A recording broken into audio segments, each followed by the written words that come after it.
Hey, friends, welcome back to Begin As You Mean to Go On. So happy to be back with you today. Whether you are doing yard work, driving, working out, I appreciate your time and your attention. And today we're going to get into some good stuff. We're going to talk about being prepared for your technology upgrade. And what do I mean by that? Consistently, when I work with clients in a done for you relationship where we're actually providing technology services, I see them trip up on the same kinds of things. And so I wanted to just do some thinking and share 5 things I think you can do that will really get you prepared for when you're ready to upgrade your technology, whether that's upgrading from Squarespace to WordPress or upgrading from having no automation to getting some automation in your business. There's some things that I think are going to help you have the best result and get the best outcome and also lower your stress level. So, we're going to talk about that today. But first, of course, I want to welcome our new listeners. If you are new here, welcome, and I so appreciate you. And I want to invite you just to listen to this entire episode. Listen to the whole episode. And then at the end of the episode, if you got value from what you heard, then I will invite you to join the family, follow the podcast, get onto our email list, leave that 5-star rating and review. You'll get the opportunity to do all of those things after you have sampled, right? And the best part is the first hit is free, and all the rest of the hits are free because the whole podcast is free. So it's going to be worth your time, I promise. This idea came to me because, well, just because you have the funds, that's usually what holds people back a lot when they're thinking about a technology upgrade is they don't have the money to hire somebody, or they just have a little bit of money and so they try to hire cheap, and then that sets them back even further, right? So there's more to actually being ready to upgrade your technology than just having the money. So I want to talk about that, and I want to talk about 5 things that I've identified that you really want to have in place before you go about doing this. So the first thing is you want to have a proven offer. I have met many people who, they they typically will come into a Facebook group and they'll start asking all these technology questions, and they will have outlined this entire system that they want to build to automate all the things, and I can just tell. Or sometimes I'll ask, right? But usually I could tell. I'm like, yeah, you haven't sold any of this. Right. So you need a proven offer. You need to know that the investment you're about to make in this technology is going to have an ROI, right, on the back end, because you have something that people actually want, and you have proven that you can sell it by taking their money and delivering that thing. Right. So that seems obvious, but a lot of people just go straight into, let's put a bunch of technology together. And I think that's for lots of reasons. It can be out of, fear of asking for the sale. A lot of people will do a lot of busy work to avoid asking for the sale, y'all. Um, so whatever reason it is, like you have to have this first, right? It's non-negotiable. And the second thing is you have to have revenue, right? You have to have the revenue, not just to be able to pay for whatever your technology upgrade is, but also for the maintenance of these new systems that you are creating, right? Whether that maintenance is in the form of hiring someone to actually manage your tech on a day to day. I used to have WordPress maintenance as one of my recurring revenue offers. So we would make sure that people's sites stayed up and running and got updated. And there are whole companies that will do just that. So when you upgrade your car, but let's say you upgrade from, a smart car of some sort to a Tesla, right? You're going to expect a different level of maintenance. You're going to expect to pay a different amount for your insurance. Like you're just going to expect everything to cost more from that investment, from to maintain that investment. And the same is true of your technology, right? Whether that's you're now going to invest in, hiring someone on your team to manage things, whatever that is, like you need to actually prepare. And if you don't know what that entails, ask the person who is doing the work for you, or talk to them before you even hire them and ask about, okay, let's jump ahead, 6 months to when this project is over. What can I now expect in terms of, maintaining this system and making sure that it keeps working for me? Okay. So get educated on that, ask those questions, and be prepared for that and budget for it. All right. The next thing is you need internal resources. One of the prime reasons that we want to bring someone in to do things for us is that we don't have expertise in that area, right? We don't like we're not good at the technology, or we're not good at whatever it is we're hiring someone to do. That's the whole reason for hiring someone, and I totally get that. And I have many clients who, and have had many clients who, the tech is just not their jam. Like they don't want to think about it, they don't want to deal with it, and that's okay. However, someone inside of your business needs to be able to understand enough about the technology to manage it and deal with it on the day-to-day basis so that it does what it needs to do and continues to do what it needs to do for your business. So whether that's like, having an outside company on retainer, or whether that is having someone inside of your business, really, even if you have someone on retainer, you really should have someone inside of your business who understands how to do a basic thing. Like if you wake up at, 1 in the morning and you're like, oh, I got a typo on the website, like you should be able to go in if you want to and change that, right? You should be able to do simple things on the day to day without having to call someone every single time. And one of the banes of my existence, and something that I will get on my soapbox about, is developers and development companies who deliver websites that are so complex and so technical that the small business owner cannot actually use it for their business. They can't change things. They have to go back to that developer for every little thing. And if you're doing that on purpose, because that's your business model, it's a shitty business model and you should stop doing that. Like find another way to deliver value besides trapping people into using your services. You need internal resources, right? You need to have someone on your team, and it doesn't have to be you, but if you like that sort of thing, I have had clients from both ends of the spectrum. I've had clients who, they were so busy like getting into the weeds and seeing how the sausage is made that like it made it actually more challenging to do our jobs, because I'm like, hey, don't be logged into there. We're actually in there doing work, right? I have that end of the spectrum, and then I have the other end of the spectrum where if I try to explain even like the basics of what's going on, it's like you can just see their eyes glazing over and you can see the overwhelm happening. So whatever end of that spectrum you're on, or maybe you're in the middle, if you're someone who likes to really learn about these things so that you kind of know, the basics of what's happening, and you can ask, really good questions, and be really prepared for, project meetings and stuff like that. Like that's why I have so much content around teaching, normal sort of non-technical folks about how this stuff works, because a lot of it really isn't rocket science if you're just willing to dive in and you know get out of the mindset of I'm not technical, which is a thing people tell themselves. And it's like, if you have a Facebook account, right, if you were able to do that, then there's a lot of things that you can understand about technology. You don't need to necessarily become an expert. So, if that's you, like I have a ton of resources inside of our member vault. And, if you want to learn what about our tool stack, if you want to learn how marketing technology fits together, right? How it integrates, like I have resources for all those kinds of things. And we'll definitely put that link in the show notes for you. But if you're someone who's like, hey, I want to just do CEO stuff, right? And I just need to hire someone on my team. Maybe it's a technical VA or something to manage that stuff day to day. Either one of those options is great. Just know where you're at in that spectrum and be prepared to do that. All right. The next one is we're at number 4. We're burning through this. The next thing is structure. And I'm going to refer to my marketing mentor, Chris Davis, because he just released an episode of the All Systems Go podcast on which I've been a guest. And it's called The Enemy of Automation. And, Chris is always right on time. And so I'm definitely going to refer you to that episode. It's episode number 85. But the structure piece really comes with, automation is accomplished via machines, and machines operate under ones and zeros. Like a computer is going to do exactly what you tell it to do and no more and no less. And so if what you are doing, if the systems in your business, if the way that you're marketing changes from week to week, from day to day, from hour to hour, you are not going to be able to automate successfully. You're just not.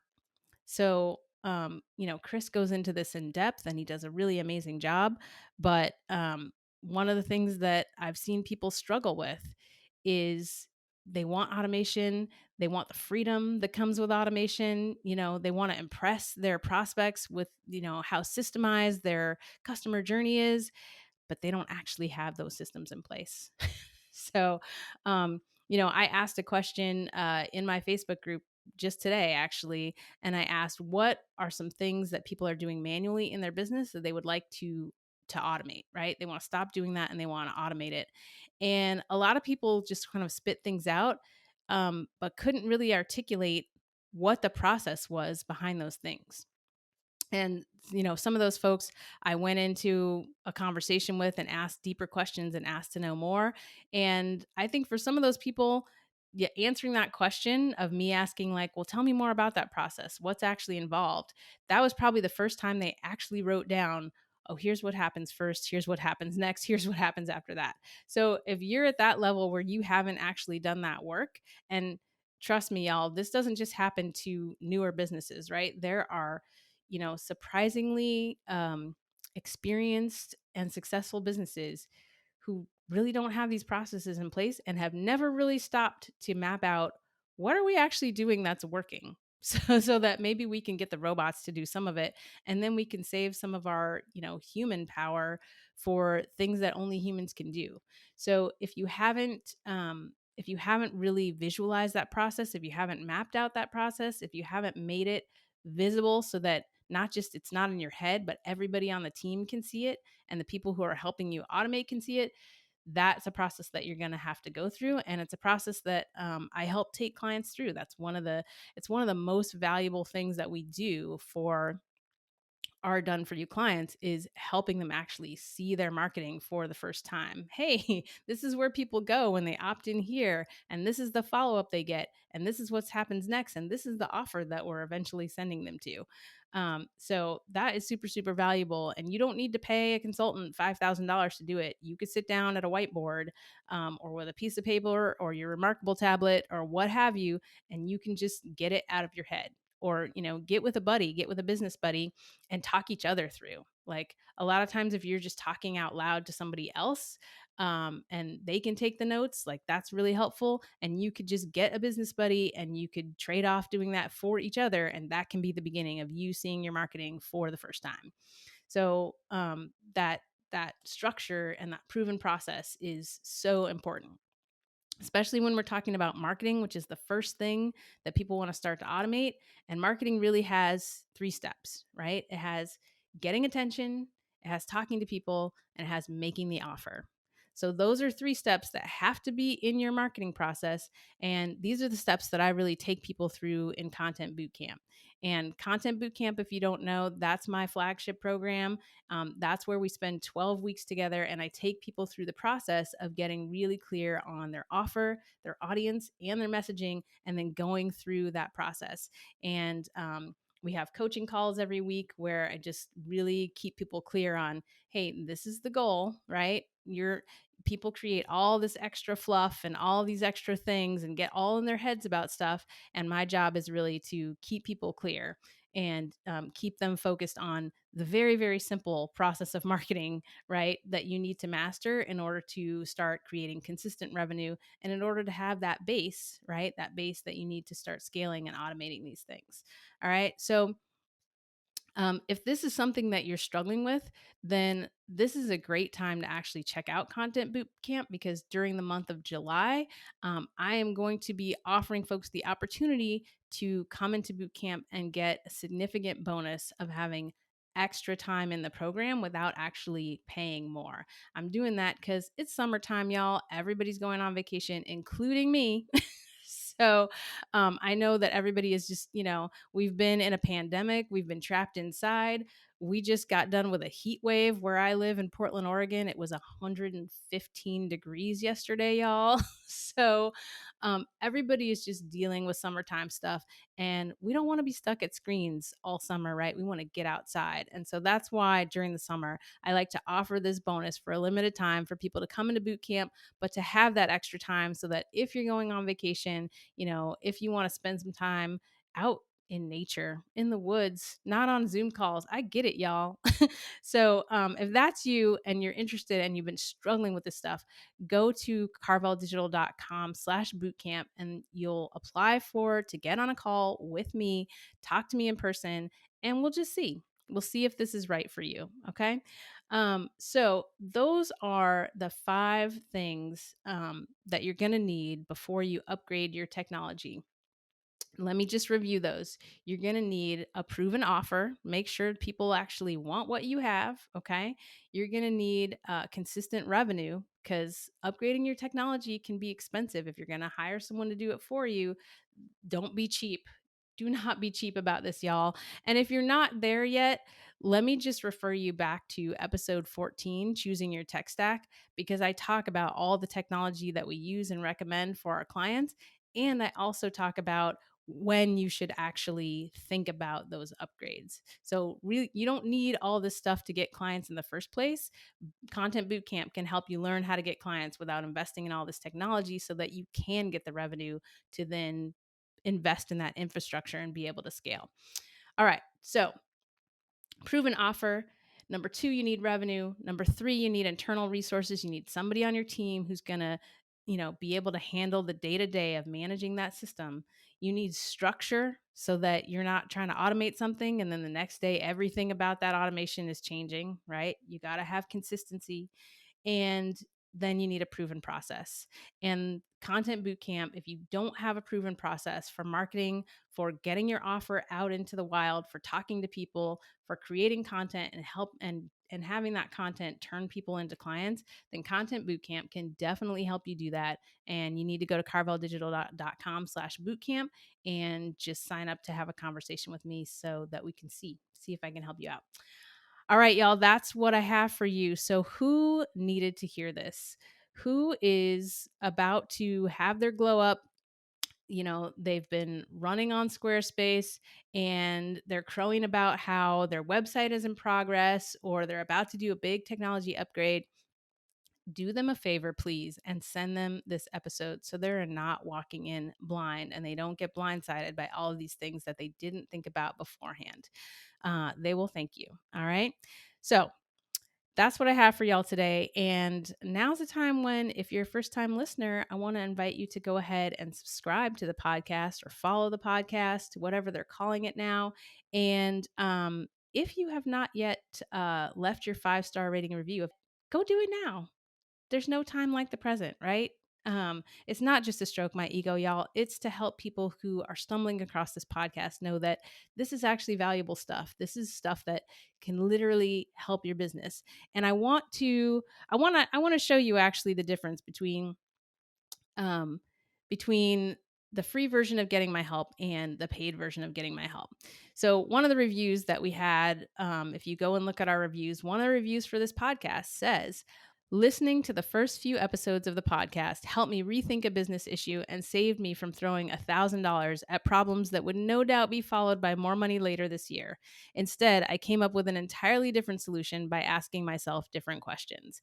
And they're probably referring, at least in one instance, to, I think it's episode 4, which is Ask Better Questions. Great episode to go back and check out. So, if you're getting value from this podcast and you're saving yourself money, like, more power to you. And please keep listening and sharing and, leave your review. But let's contrast that with the paid version of Getting My Help. And this is from my buddy Alex, who is actually a fellow automation professional and nerd. And we've done some work together. And he said, when we started working together, I told you I wanted to get up to 15K months by December. So when we started working together, it was late September, early October. I was able to hit 21K for the month of December, mostly in recurring revenue during the third quarter of this year. So he came in and 3 months later, he more than hit his goal, right? And of doing over 15K months. And I'll tell you that one of our goals as a company, one of our mission statements as a company is to help small business owners like you get to consistent 20K months, because that is a revenue level where you can start to think about outsourcing things. You can start to think about upgrading your technology. If you're doing 5K months and you're trying to talk about hiring people and upgrading your tech, no, it's not going to happen. So That's the difference, y'all. So, if you're thinking about this, again, I'm just going to say take the leap, just go apply. Let's have a conversation. And until then, I will see you in the next episode. Until then, don't forget to begin as you mean to go on.